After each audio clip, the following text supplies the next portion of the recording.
Salam alaikum. Bonjour mes élèves. J'espère que vous allez bien. Alors, Inch'Allah, dans cette deuxième séance de notre cours, le calcul intégral, on va continuer ce qu'on a déjà débuté dans la première séance.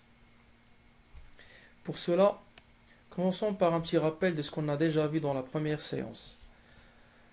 Alors, dans la première séance, on a vu une paragraphe intitulée l'intégrale d'une fonction continue sur un segment, dont on a su la définition des intégrales. Qu'est-ce qu'elle dit la définition? Définition. Soit petit f une fonction continue sur un intervalle i et a et b deux éléments de i et grand F une primitive de petit f sur i. L'intégrale de petit f de a à b est le nombre réel qu'on le note l'intégrale de a à b f de x dx est égale entre crochets grand F de x, la fonction primitive désignée dans la définition, évaluée entre a et b qui est égale l'image de petit b par la fonction grand F moins l'image de petit a par la fonction grand F. Si je me rappelle bien, je vous ai donné à la fin de la première séance un exercice à titre d'application. J'espère que vous l'avez bien répondu. J'espère que vous l'avez bien résolu. Et essayons ensemble maintenant de le corriger. Donc les données de l'exercice. La première question, déterminer la dérivée de grand F, la fonction qui est associée à x, ln de x plus la racine carrée de x carré plus 1 sur r. Deuxième question, en déduire le calcul de cette intégrale. Répondons à la première question. Comme vous le savez bien, tout d'abord, avant de calculer la dérivée d'une fonction sur un intervalle, on doit montrer qu'il est dérivable sur un intervalle, sur cet intervalle. Je vous écris ici, à vous de le montrer. Essayons ensemble de répondre ou bien de montrer que grand F est effectivement dérivable sur R. Remarquons tout d'abord que grand F s'écrit sous la forme de ln de u de x, c'est-à-dire la composée de deux fonctions. La première, la fonction logarithme népérien, la deuxième, la fonction qui est associée à x plus la racine carrée de x carré plus 1. Donc, cela nous ramène à une propriété étudiée dans le cours des fonctions logarithmiques népériens, dite la dérivée logarithmique. Alors, si je vous pose la question, quand est-ce qu'on dit que la fonction ln de u ou bien ln de la valeur absolue de u est dérivable sur un intervalle i? Je vous donne un petit peu de temps pour réfléchir. Je sais bien que plusieurs d'élèves oublient vite les propriétés du cours, mais ils apprennent souvent les règles de la dérivation. Alors essayons de tirer la propriété, s'il est oublié, de la règle de la dérivation de la fonction ln de u de x. Donc, quelle est la dérivée de ln de u, ou bien ln de la valeur absolue de u de x? Vous allez me répondre, c'est u' de x sur u de x. Alors, pour calculer u' de x, ou bien la dérivée de u doit être, bien sûr, dérivable sur i. Donc, c'est la première condition qu'on doit avoir. D'autre côté, puisque la dérivée de u de x, de ln de u de x, ou bien ln de la valeur absolue de u de x, est u' de x sur u de x, alors u de x se trouve au dénominateur. Alors, u doit être non nul sur i, c'est-à-dire, quel que soit x appartient à i, u de x est différent de 0, ou bien u ne s'annule pas. Donc, essayons de reformuler la propriété de la dérivation logarithmique, ou la dérivée logarithme. Donc, si u de x est dérivable, ne s'annule pas sur i, la fonction ln de la valeur absolue de i de x est dérivable sur i. Appliquons ce résultat alors sur notre fonction grand F. Donc, Posons x plus la racine carrée de x carré plus 1 égale u de x. Donc, pour montrer que grand F est dérivable sur R, on doit montrer que cette fonction u de x, qui est effectivement strictement positif sur R, cela qu'on peut le montrer soit par disjonction des cas, soit par les opérations d'ordre, on doit alors montrer que cette fonction est dérivable sur R. Tout d'abord, cette fonction elle est dérivable sur R. Pourquoi elle est dérivable sur R? On ne peut pas appliquer les opérations, ou bien on ne peut pas dire que cette fonction est une fonction usuelle. Cette fonction est la somme de deux fonctions. Donc, on doit appliquer les opérations sur les fonctions dérivables. Donc, on a la fonction qui est associée x à x, c'est une fonction polynomiale, d'où elle est dérivable sur R. Deuxièmement, la fonction qui est associée à x, la racine carrée de x carré plus 1, est dérivable sur R. Pourquoi elle est dérivable sur R?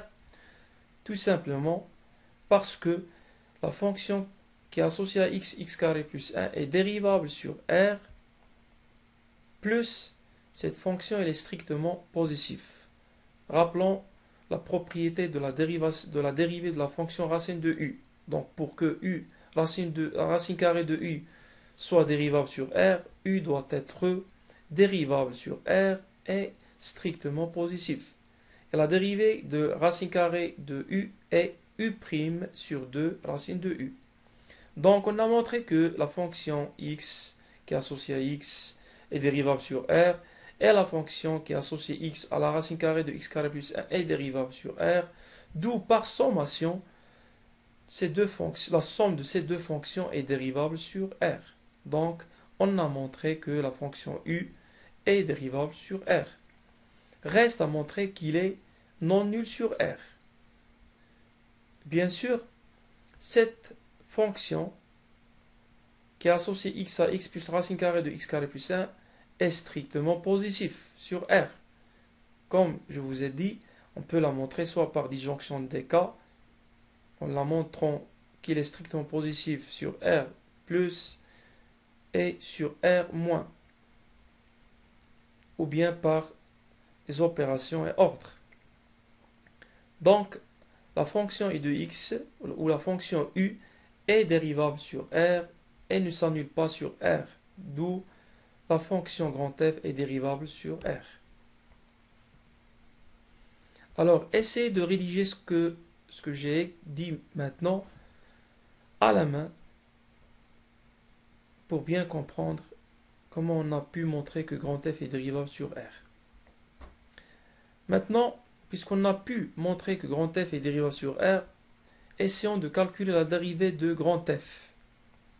Alors, en appliquant la règle, quel que soit x appartenant à R, grand f' de x égale u' sur u de x. U' de x sur u de x.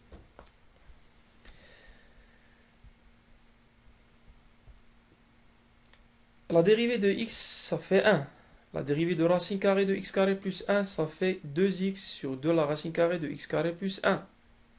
Sur, bien sûr, le même dénominateur qu'on a ici. En simplifiant par 2, on obtient grand f' de x égale 1 plus x sur la racine carrée de x carré plus 1 sur x plus la racine carrée de x carré plus 1.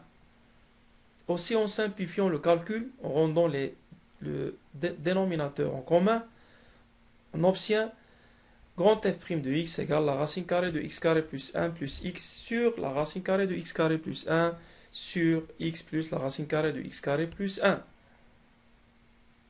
Comme vous le savez, a sur b, le tout sur c, égale a sur b fois 1 sur c. En appliquant cette règle, et en simplifiant par la racine carrée de x carré plus 1 plus x qui se trouve au numérateur et aussi au dénominateur, on obtient enfin que grand f' de x égale 1 sur racine carrée de x carré plus 1. Comme ça, on a pu répondre à la première question. Passons maintenant à la deuxième question. On déduire le calcul de l'intégrale. Si on essaie de calculer l'intégrale grâce à la définition qu'on a vue, on aura vraiment un gros problème. Pourquoi? Parce que la recherche d'une fonction primitive de cette fonction 1 sur la racine carrée de x carré plus 1 n'est pas facile.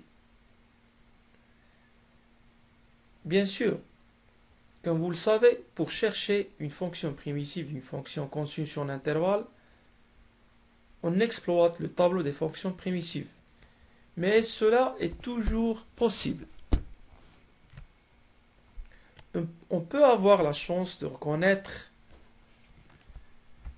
une primitive est la dérivée d'une fonction bien connue. Mais malheureusement, cela est très rarement le cas. On ne connaît pas la primitive de la plupart des fonctions. Ainsi, cette fonction. Donc ici, on doit se ramener à un mot très utile dans la question. Ce mot est en déduire. Donc, le mot en déduire nous ramène à exploiter les questions précédentes. Puisqu'il n'existe qu'une seule question précédente, alors essayons de la calculer. Je vous donne un conseil dans les mathématiques. Dans les mathématiques, dans n'importe quel exercice, essayez de se rappeler de cette phrase. Rien n'est gratuit dans les maths.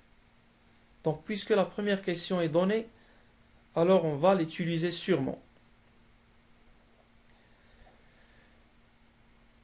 Avant d'exploiter ce résultat de la première question, je vais vous poser une autre question. Quand est-ce qu'on dit qu'une fonction grand f est une fonction primitive d'une fonction petit f sur un intervalle i? Cette question a un rapport avec un résultat vu dans le cours des fonctions primitives. Réponse: on dit que grand f est une fonction primitive d'une fonction petit f sur i si grand f est une fonction dérivable sur i. Deuxièmement, quel que soit x appartient à i, grand f prime de x égale petit f de x. Et c'est le cas dans notre exemple, ou bien dans notre exercice.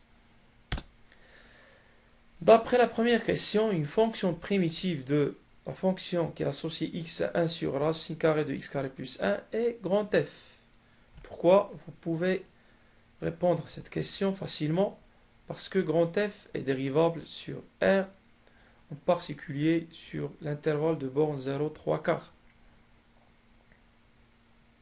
Aussi, la dérivée de grand f' de x, et si vous avez pu répondre à la première question correctement, vous avez remarqué que grand f' de x égale 1 sur la racine carrée de x carré plus 1.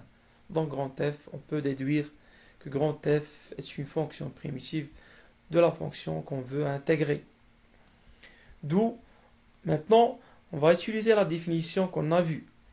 L égale, entre crochets, on met la fonction primitive qu'on a trouvée, évaluée entre 0 et 3/4, en remplaçant grand f de x par sa valeur, on trouve que grand L égale, maintenant on passe au calcul numérique, en remplaçant x par 3/4, ln de 3/4 plus la racine carrée de 3/4 au carré plus 1, moins, en remplaçant x par 0, moins ln de 0 plus la racine carrée de 0 carré plus 1. 3/4, le tout au carré, ça fait 9 sur 16, plus 1, ça fait 25 sur 16. La racine carrée de 25 sur 16, ça fait 5 sur 4. 3/4 plus 5 sur 4, ça fait 8 sur 4. Donc ça fait 2. Donc on obtient ln de 2. 0 plus la racine carrée de 0 carré plus 1, ça fait 1. ln de 1 égale 0. D'où le résultat final, c'est ln de 2. Donc la valeur de cette intégrale est ln de 2. Donc, pour finir l'exercice, un réflexe à avoir lors d'un exercice. Puisqu'on doit faire une déduction dans la deuxième question, alors une fonction primitive de la fonction qu'on doit intégrer est donnée. Ok.